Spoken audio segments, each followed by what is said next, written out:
Good morning to all our fans and friends. This is Michael Virati. This is another episode of Jumpstart Monday, and it is the series on how to become a 2 times better communicator. We've been sharing tips for the last 3 weeks. Today we're on tip 7 and 8, as we will see later on.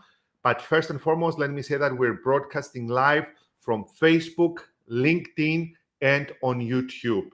And if you want to be a winner, the only thing you need to do to win this Stand Up, Stand Out online course on public speaking is to share this episode now, or you can share it as you're watching the recording. If some of our friends are on, please drop us a message to see who's here. Let me announce the winner of the previous week, and they can claim it by contacting both Sophia or myself. The winner of the Stand Up, Stand Out online course is Matthias Dockner. Matthias, congratulations. Thank you for sharing the episode, my friend. Guys, I'm going to get to your comments in just a little while. Before we proceed to bring on Sophia, let me tell you that I have had a very exciting week last week. Everything that hasn't happened in the last 18 months, or 12 months to be exact, has happened in the last week. What has happened? Let me show you. Allow me to show you. I'm so excited. First and foremost, I flew to Athens to meet with 2 companies. We will be proceeding with both, most likely with seminars and consulting work. But the fact that I flew out of Cyprus and to another destination, I'm feeling that I'm regaining my old life back. Then on Friday, as soon as I came back, I had a speech for Prime Insurance, around 200 people present. It was a very exciting time.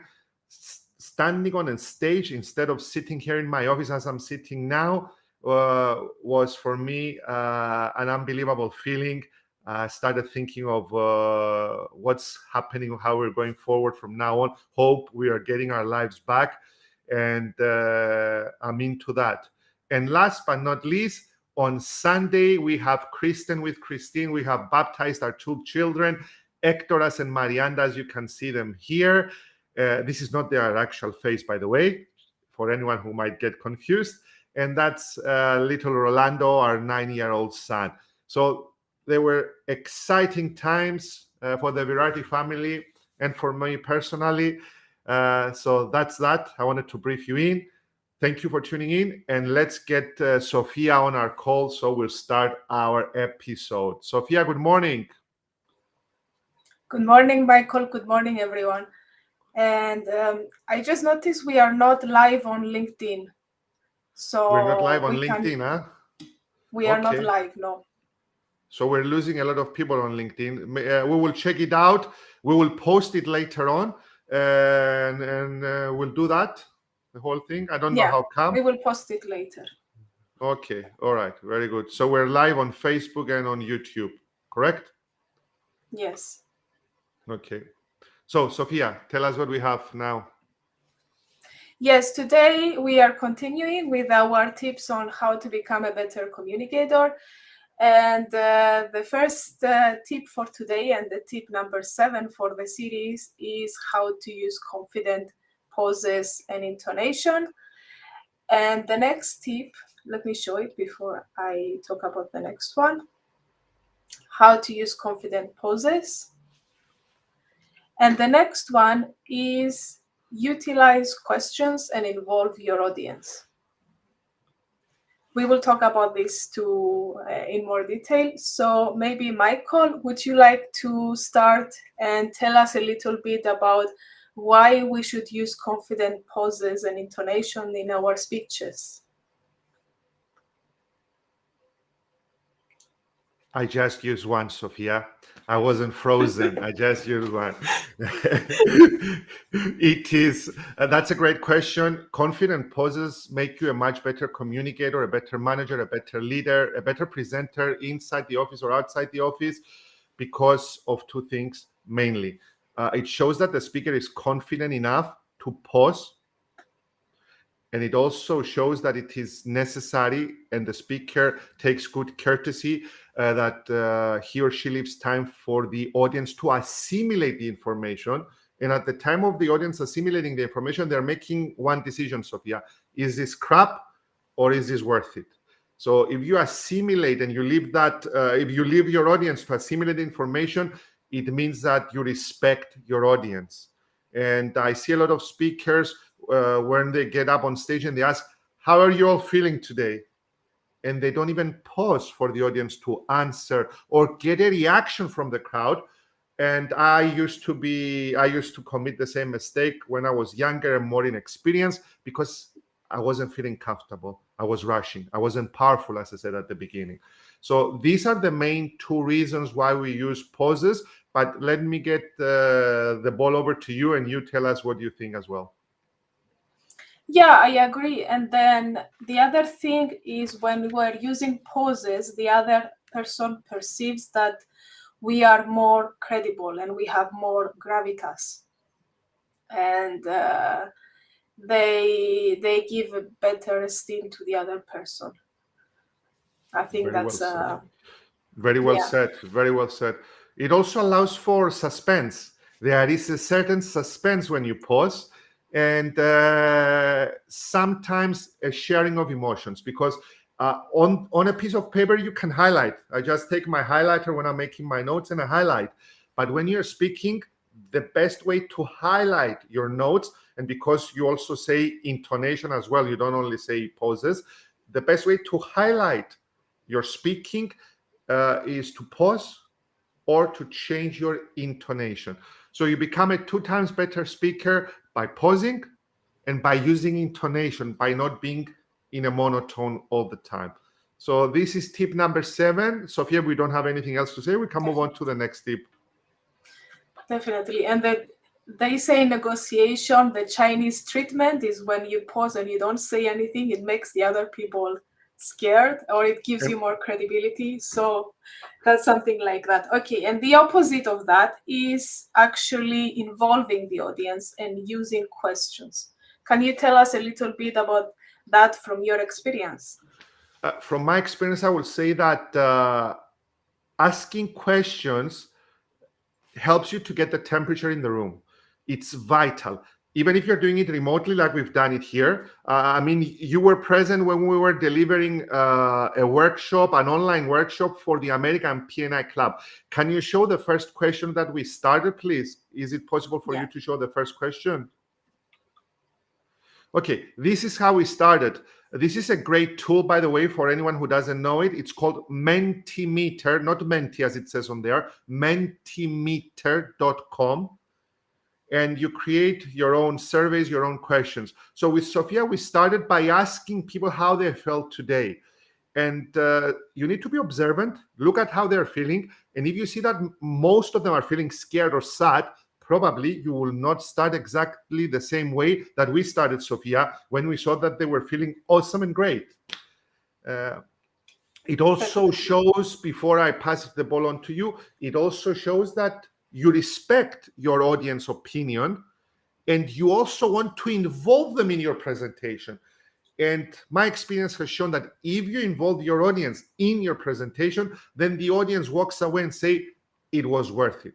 This speaker, this trainer, irrespective of how experienced you are, cared for us. He cared about his or her subject. He cared about his audience. And that's exactly how I feel with questions. So, Sophia, over to you. Exactly. You remind me of a story a long time ago. I was teaching in my company about emergency response. And at the time, I felt less, let's say, less qualified to talk about this than my colleagues. And I felt a bit awkward. So what I did is I started the training session with asking them questions and asking them to share their experience. And that made the experience better for both them and for me. Very good. So very good. So it also gives you a context and also the challenges they're facing, because sometimes, Sophia, we might draw conclusions that are not the correct conclusions. So it gives you context. It gives you context. Yes. Excellent. Exactly. So shall we move on to our book of the day? Yes. We have a book and a proverb, correct? Let's start with the book. This is the first ever book that I read on public speaking. It is from my mentor that I've never met, but he has influenced me tremendously. I think I read almost two-thirds of his books. I might have read 30 or so books from Brian Tracy. Speak to Win is an amazing book, and there is a subtitle, How to Present with Power in Any Situation. You will find about pauses, you will find about questions, you will find about the Windscreen wiper method, which is a method that has helped me tremendously, how you access the left part of the brain and how you access the right part of the brain by using statistics, analogies, by using numbers and stories, and why. It's like a windscreen when it's raining, and how you use it in order to captivate your audience. Brian Tracy taught me 80% of what I know. I devoured all of his cassettes, CDs, DVDs, videos, and he's an amazing speaker. So I highly recommend you read this book. And Sophia, can you walk us through the proverb of our day? Because we have a proverb and a book and our show. Yes, Please. and I actually love this proverb. It says, "It's not the notes, it's the space between the notes that makes great music." So it's from what does it Massimo mean? Vignelli. So it says it's not only when he's talking about music, but it's the same when we communicate. It's not about the words, it's about how you say it, it's about the rhythm and the intonation and the feeling you transmit when you talk. Very true. And Massimo Vignelli is an Italian designer. And I will tell you about the Cypriot dancer, Lucas, who has excelled. And I even saw him dancing in Las Vegas for, what do you call that? Cirque du Soleil. He was dancing for Cirque du Soleil. I stood up at Vegas and I shouted at him, "Lucas, we're so proud. Cyprus is here." And he told me something that I will never forget. And it applies to what we're talking. When he's dancing, because he's teaching dancing, he has a dance school, he stops most of his students and he says, "Guys, when you're dancing, dance also with your face." So the pauses, but also the expression in the face. So the things that are not being said, the things the face doesn't talk, but it talks. It gives you the emotions, how you feel. So dance not only with your body, but also with your face, and speak not only with your words, but also with your pauses. So that's it. Let's get some of Sophia, remove the proverb. So let's get some of the chats. I'm going to start getting some of the chats and say hello. Giorgio Ano, good morning, my friend. Always first. Richard Pettinger, the head of business school at UCL. How are you doing, Richard? I hope we can get back to UCL and lecture this year. We missed it a lot. It's been 2 years now. Sabas Yenaris Kalimera, good morning. Have a great week, Michael. Good morning. Stephanie Pilavaki says, good morning, Michael and Sophia. Let's get another comment because we have a meeting in just a few minutes. And it's from Cristala. Cristala Kalimera, good morning, Sophia. Ladies first. Very good. And Michael, great session. Thank you very much, Cristala. Guys, if you want to get a chance to win the Stand Up, Stand Out online course, feel free to share this episode. Our winner for the previous one was Matthias Dockner, and we have a goal to reach 1,000 YouTube followers. And we'll be more than honored if you follow us on YouTube if you haven't done so already, and you will be notified about all these episodes that are coming live, as well as interviews. We don't know why we didn't broadcast on LinkedIn. We will find out. I hope it won't happen again. And we're sorry for that, but we will post the whole episode on LinkedIn ASAP we finish from here. Yeah, and if you are watching this on LinkedIn, it's not live, but we will be watching the comments and we will be replying. Thank you very much. All the best. Thank you, Sophia. Bye-bye.